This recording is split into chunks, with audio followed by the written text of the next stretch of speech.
RCF.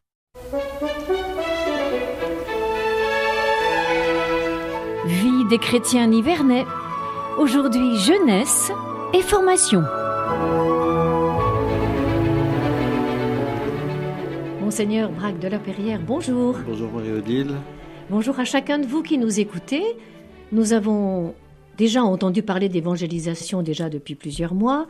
Ce mois-ci, Père, j'ai une question à vous poser. C'est que, on a cherché à savoir de quoi on parlait quand on évangélisait, mais en fait, évangéliser, on a de multiples façons d'y arriver. Quels sont les moyens pour évangéliser? Quelles sont les voies, comme on disait, V-O-I-E-S? Oui, alors les chemins de l'évangélisation, le pape Paul VI les décrit, de même le pape Jean-Paul II, lorsqu'il parle de la mission universelle de l'Église, finalement c'est à peu près les mêmes choses qu'ils disent, de même le pape François, à savoir que d'abord le premier moyen, le premier chemin de l'évangélisation, c'est le témoignage. Le témoignage de vie, et on pourrait dire d'abord le témoignage de la communion entre les disciples. Si on pense à la parole de Jésus, à ceux-ci tous reconnaîtront que vous êtes mes disciples si vous avez de l'amour les uns pour les autres. Donc ça commence par là, par le témoignage de l'amour mutuel, l'amour qui conduit à l'unité, avec la prière de Jésus, que tous soient un pour que le monde croie. Et puis Jésus parle aussi du témoignage des actes, dans le sens où il dit dans le Sermon sur la montagne que votre lumière brille devant les hommes. Alors en voyant ce que vous faites de bien, ils rendront gloire à votre Père qui est aux cieux. Ça paraît contradictoire avec le fait que ta main gauche ignore ce que donne ta main droite, mais en même temps, il y a un témoignage à donner, des actes liés à l'amour mutuel et à l'amour des autres. Et de toute façon, rien ne pourra se faire sans ça. C'est-à-dire que les actes ne sont peut-être pas suffisants, on parlera du reste, mais sans les actes, le reste ne peut rien apporter. C'est ça. On a souvent entendu ce reproche, faites ce qu'ils vous disent, mais ne faites pas ce qu'ils font. Voilà, c'est Jésus qui dit ça des pharisiens. Écoutez ce qu'ils vous disent et faites-le, mais ne faites pas ce qu'ils font. Donc, le témoignage de l'Église, c'est d'abord le témoignage de l'amour de Dieu qui nous est donné et qui est à transmettre et qui est à vivre au sein de la communauté qui doit être une fraternité. Là, il y a déjà de l'évangélisation, parce que c'est une lumière qui brille, c'est une flamme qui brille, et l'évangélisation, c'est bien ça. Il n'y a pas besoin de se demander ce que c'est que la flamme et de l'analyser. Il y a besoin qu'elle brille dans nos cœurs et qu'elle resplendisse à l'extérieur. Donc, cette exigence est vraiment intrinsèque à l'acte d'évangélisation et du reste, c'est ce qui est attendu des chrétiens. Et comme le rappelle Paul VI dans son exhortation sur l'annonce de l'Évangile, il dit « L'homme contemporain écoute plus volontiers les témoins que les maîtres, ou s'il écoute les maîtres, c'est parce qu'ils sont des témoins. » Voilà, donc aujourd'hui, c'est vrai, en plus avec les réseaux sociaux,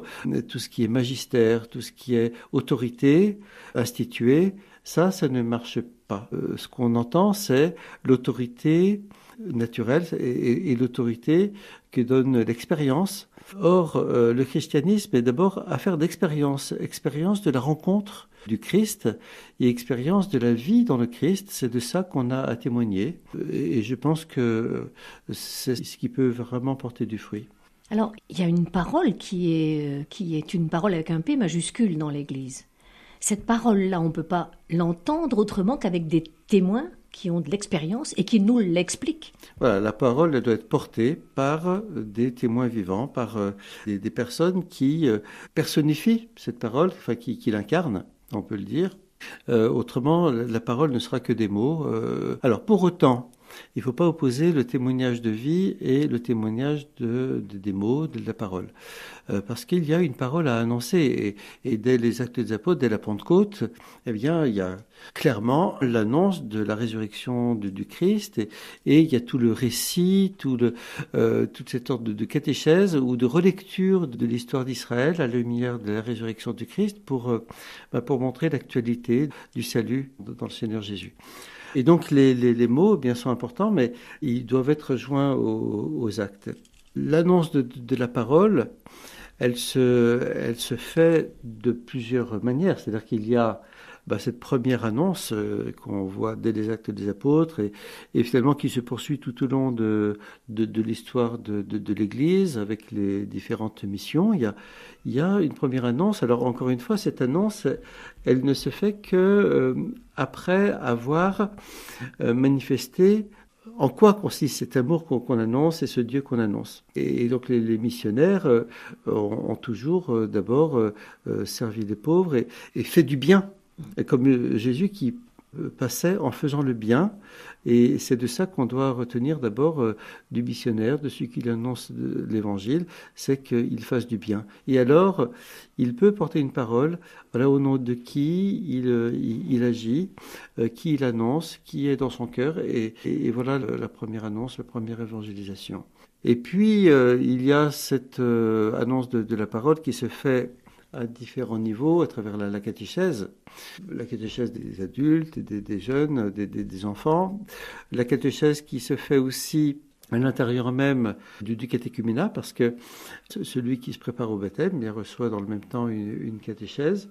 Enfin bref, aujourd'hui, je pense qu'on doit vraiment mettre l'accent sur à la fois cette première annonce et puis cette catéchèse, cette formation de la foi, cette formation de l'esprit et du cœur à la lumière de la parole de Dieu. Finalement, un chrétien se forme à la rencontre de Dieu, la prière, il se forme à la vie de Christ, et qu'est-ce que c'est qu'être chrétien dans son entreprise, dans son lieu de travail, dans sa famille, etc. Et ça doit faire l'objet aussi d'une catéchèse, puisque le catéchisme comporte non seulement une explication du credo, mais aussi toute la dimension morale, éthique, qui est liée aux 10 commandements. Puis donc l'apprentissage de la prière. C'est ça. Avec le Notre Père, notamment dans ce catéchisme de l'Église catholique. Oui, c'est assez exceptionnel. Mais alors, tout ça, c'est ce à quoi on peut se former. Oui. Et on a aujourd'hui, avec nos moyens modernes d'aujourd'hui, une chance qu'on n'avait pas autrefois, qu'elles n'avaient pas les apôtres. Justement, pour arriver à se former, on a... Les moyens de communication. Alors le pape Paul VI en parle déjà dans son exhortation apostolique, où il parle des masses médias. On ne parle plus tellement comme ça, on parle simplement des médias, mais il parle des masses médias en disant que la culture de l'image est imposée par rapport à la culture de la parole. Or, nous avons une religion de la parole. Et en même temps, le Christ est l'image de Dieu, la parfaite image du Père. Et donc, notre évangélisation doit à la fois porter la parole et l'image. Cela étant, aujourd'hui, on voit que ça passe par l'image et on voit l'importance qu'elle prend aujourd'hui et on doit, je pense, en tenir compte parce que les communicants diront qu'une image vaut 100 000 mots. Bon, donc l'image porte la parole.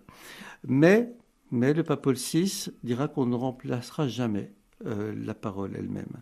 Alors il faut éduquer à l'écoute de la parole, notamment la parole de Dieu, mais déjà on voit que les enfants, leur attention est très limitée et les adultes aussi.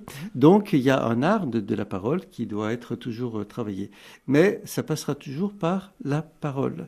Alors avec ce soutien de l'image qu'il s'agit de bien exploiter. Et qui dit passer par la parole, dit passer par le contact personnel de quelqu'un avec quelqu'un. Alors ça, c'est encore une autre dimension que note l'exhortation apostolique du pape Paul VI, de même que Jean-Paul II, dans son exhortation sur l'annonce de l'évangile en pays de mission, c'est que rien ne remplace le contact personnel. Alors on peut utiliser effectivement les médias, les réseaux sociaux, etc. Mais en fait, voilà ce qu'il dit, que l'évangélisation est la capacité de percer la conscience de chacun, de se déposer dans le cœur de chacun comme s'il était unique, avec tout ce qu'il a de plus singulier et personnel, et de recueillir en sa faveur une adhésion, un engagement tout à fait personnel. Pour ça, on ne peut pas se limiter à des slogans, même à des méthodes même très, très élaborées de communication. L'évangélisation, c'est pas de la communication. L'évangélisation, c'est la rencontre du Christ à travers la rencontre de témoins du Christ. Voilà. Et le témoin du Christ, eh bien, il parle dans un cœur à cœur. On ne parle pas dans n'importe quelle condition de son expérience de foi. Et si on veut que ça touche le cœur, il faut que vraiment on ait un contact de cœur à cœur. Donc l'évangélisation, effectivement, elle passe par la prédication, mais elle passe aussi par le contact personnel.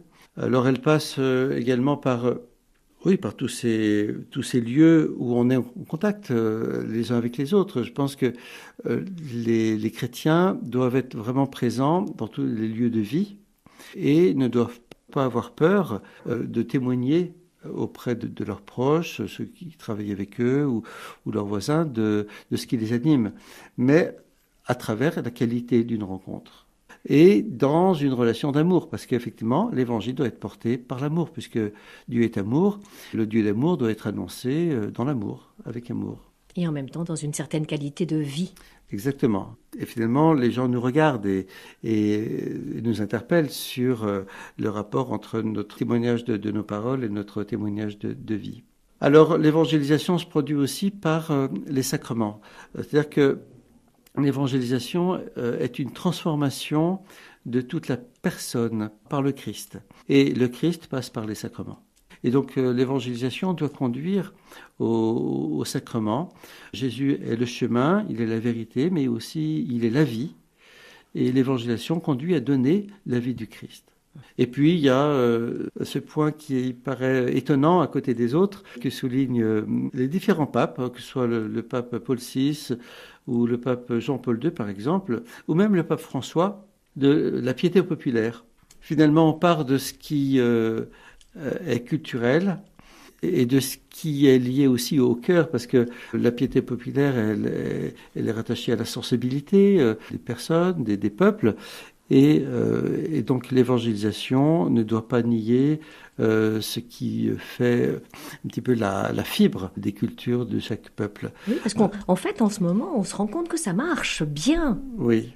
Dans tous les pays du monde, l'évangélisation, elle passe bien avec cette piété populaire qui se déploie. Oui, parfois on a eu tendance à la dédaigner et en fait il s'agit de la prendre comme elle est tout en la purifiant de ce qui peut ne pas être chrétien. Mais l'évangile n'est pas là pour les intellectuels, il doit s'adresser aux cultures et à l'homme tel qu'il est. Donc c'est pour la raison pour laquelle eh bien, on doit prendre de l'homme la manière même dont il s'adresse spontanément à Dieu.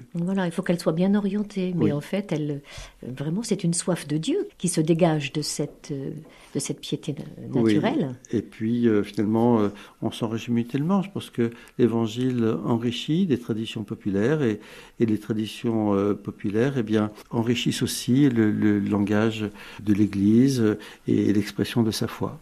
Et donc, aujourd'hui, l'Église fait confiance à ses pasteurs pour que cette piété populaire soit bien orientée d'abord.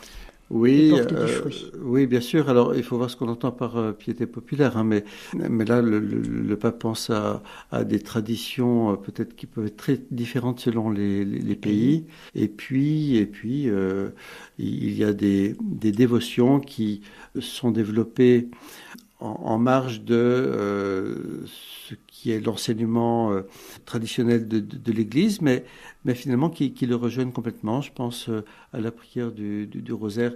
Jésus ne l'a jamais évidemment enseigné. Et l'Église a commencé à l'intégrer, par exemple, dans ses enseignements. Cela étant, c'est vraiment quelque chose qui est parti du peuple, de la piété populaire, et que l'Église a un petit peu ordonné. Eh bien, voilà plein d'orientations qui peuvent nous aider à aller évangéliser. C'est bien au niveau des voies. Merci de nous avoir élargi l'horizon. Et puis le mois prochain, nous allons parler des destinataires de l'évangélisation. Et oui, ils sont nombreux et c'est important de savoir à qui on s'adresse. Merci beaucoup, Père, et au mois prochain.